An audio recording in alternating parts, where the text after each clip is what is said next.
8th gen Civic Si. So what we're looking at here is the starter.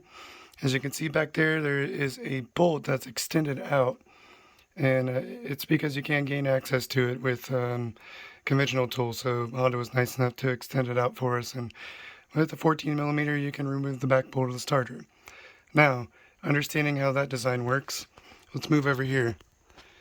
So recently I had installed my hasport motor mounts, and I noticed that I couldn't figure out the instructions for hasport says to assemble the motor mount together and to basically drop it in.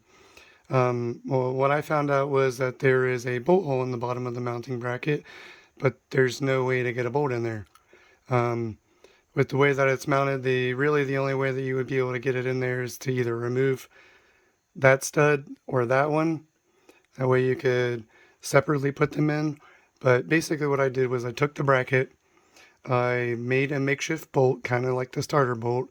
I ran a nut backwards up it until it stopped, which it was substantially long, and that was my problem. I could run the bolt all the way in, and it would still leave me a ½ inch of gap from the bracket being mounted flush with the chassis.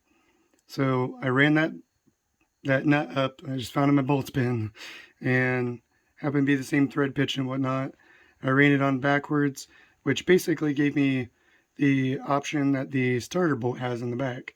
So now I can access this bolt from underneath the mount, which, as you can tell, there's not much room in there to get a long bolt like that in there after you install the mount as such, while, being all together in one piece. So I don't know if that helps anybody else out, but I feel a little bit safer having 3 bolts in the motor mount bracket as opposed to